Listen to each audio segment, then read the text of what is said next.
20 years of excellence. Sun International Institute of Tourism and Management.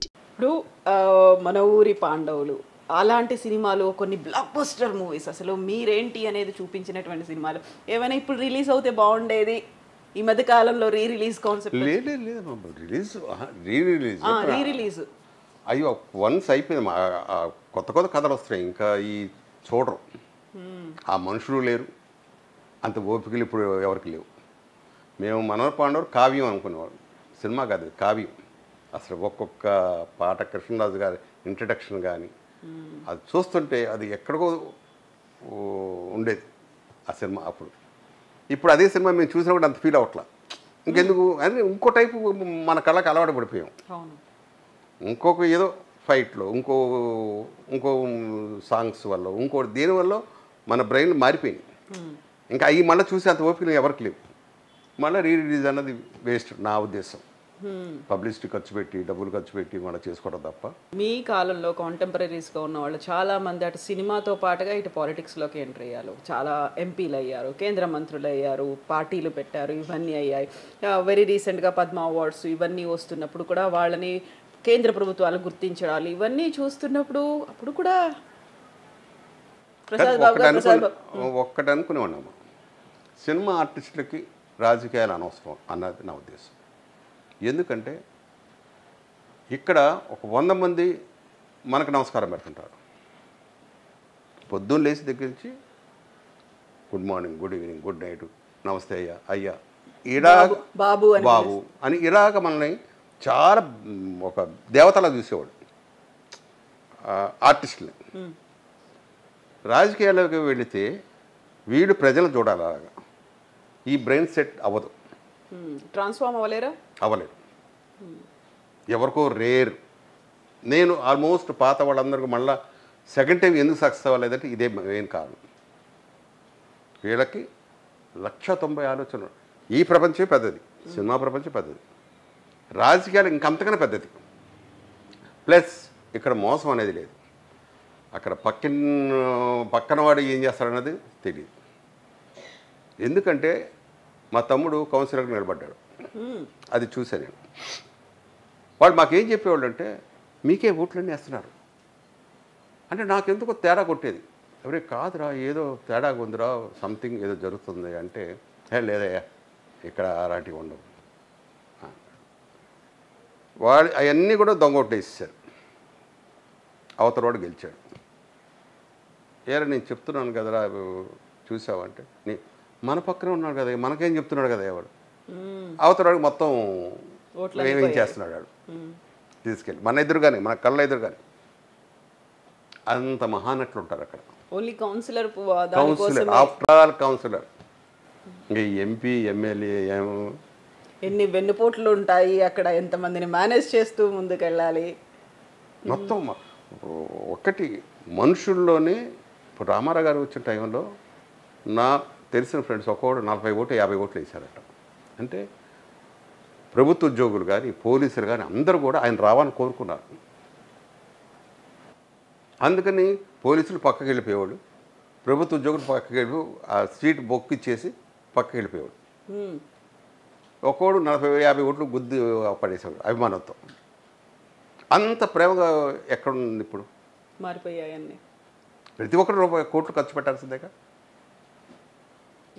ఇంకెందుకు ఇది చేయటం అంటే వాళ్ళని చెరగొట్టడం తప్ప. బియ్యం రూపాయికి 2 రూపాయలకి ఇచ్చి టీ ఏమో 10 రూపాయలు ఇక్కడ. వాళ్ళని చెరగొట్టమే కదా, వాడు ఏ పని చేయకుండా ఒక పక్కనే మందు షాపులు పెట్టి అని నువ్వు డబ్బు ఇచ్చి చెరగొడుతున్నావు మన వాళ్ళని, ప్రజల్ని. ఆ డబ్బు తీసుకోకుండా ఓటేయమనండి, అప్పుడు కరెక్ట్ రాజకీయం వస్తుంది. చాలామందికి మేము ఖర్చు పెట్టలేదు వచ్చేసామంటే ఉత్తమాటలే. ఎవడొకడు ఖర్చు పెట్టాల్సిందే, ఖర్చు పెట్టండి వాళ్ళు వినరు మాట అండి. అందుకు రాజకీయాలన్నా కూడా నాకు అసలు ఓటు వేయడానికి వెళ్ళేవాడు కాదు. ఇప్పుడు వేస్తున్నారా లేదా? లేదమ్మా. అవునా? అసలు ఎప్పుడు ఓటు వేయలేదు? ఇప్పుడు ఒక్కసారి రోసీ గారి టైంలో వేసాను. హైదరాబాద్లో ఉందా మీకు? అప్పుడు హైదరాబాద్లో ఉండేది. అప్పుడు రోసీ గారి దీనికి వేశాను. అంటే ఆయన వస్తే గొప్ప పనులు జరుగుతాయని, అలాంటి వాడు వస్తే మంచి పనులు చేస్తాడని. మళ్ళీ ఆ తర్వాత ఎప్పుడూ వెళ్ళలేదు. ఇంకా వెళ్ళాను. ఓకే, దాన్ని రెన్యువల్ అయినా చేసుకున్నారా ఓటర్ ఐడిని? అది పట్టించుకో, పక్కన పడిస్తే అసలు అవునా? ఎందుకు ఇదే మెయిన్, ఎందుకో నచ్చదు.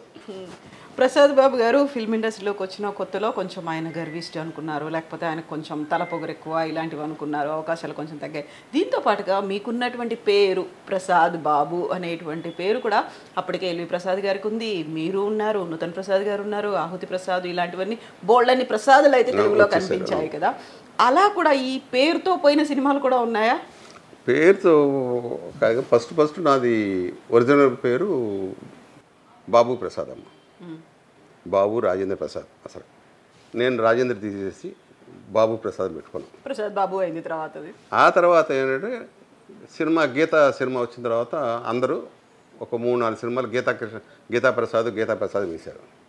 అంతేనే కదా టైంలో బాలచంద్ర గారు ఏం చేశారంటే, అది వద్దు ప్రసాద్, నేను ప్రసాద్ బాబుని పెడతాను, నీకేమైనా అభ్యంతరం? సార్ మీ ఇష్టం అండి, మీ బ్యానరు, మీ సినిమా, ఏ పేరుని పెట్టుకోండి. దాంతో ఆయన ప్రసాద్ బాబు అది ఫిక్స్ అయిపోయింది. అప్పటి నుంచి వేరే వాళ్ళకు ఉందా అని ఎప్పుడు ఆలోచించలేదు. ప్రసాద్ బాబు ఓకే అంతే, ఇంకా అలాగా ఫిక్స్ అయిపోయింది. ఇంకా మనం ఇంకా పేరు మార్చుకొని థాట్ కూడా రాలా. గీతా ప్రసాద్ అంటే బాగుండు కూడా అనుకున్నా, అది కూడా రాలా, ఆలోచన కూడా రాలా. బాగానే ఉంది, ఓకే. ఇప్పుడు ఎవరైనా సడన్గా తెలుగు పరిశ్రమ నుంచో సీరియల్స్, వెబ్ సిరీస్లు ఇవన్నీ వచ్చాయి కదా, టక్కున ప్రసాద్ బాబు గారు ఈ క్యారెక్టర్ మీకోసమేనండి, మీరు రావాలండి, ఒక మెసేజ్, ఒక కాల్ చేస్తే ఏం చెప్తారు? ఇప్పటికి అడుగుతున్నారమ్మా, నా పద్ధతులు, నా ఇది నచ్చితే చేస్తా. ఎప్పుడు అంతేనే, నా పద్ధతులకి నచ్చితే ఆ సినిమా చేసేవాడిని. ఒక డైరెక్ట్ నచ్చకో, ప్రొడ్యూసర్ నచ్చకో, ఆ కంపెనీ బ్యానర్ నచ్చకో ఉంటే కూడా చేసేవాడిని కాదు, తప్పుకునేవాడిని. షూటింగ్స్ వేరే బిజీగా ఉందని. ఇప్పుడు కూడా కండిషన్స్ అప్లై, అదే కండిషన్స్ అప్లై. అది ఇప్పటికే సీరియల్స్ అడుగుతానన్నారు. నా పద్ధతికి కొంతమంది నచ్చుద్ది, కొంతమంది నచ్చదు. నా షరతులకి షరతులే అంట, షరతులు వర్తించును అంతే, వాటితో చెయ్యొచ్చు. అదేనమ్మా, చేయొచ్చు. వాళ్ళకి నచ్చాలి, వాళ్ళకి కొన్ని ఉంటాయి, వాళ్ళ రూల్స్ వాళ్ళకు ఉంటాయి. వాళ్ళ రూల్స్ మాకు కావాలంటారు. ఒక బ్యానర్లో మా రూల్స్ ఒప్పుకోండి అన్నాడు, ఓకే.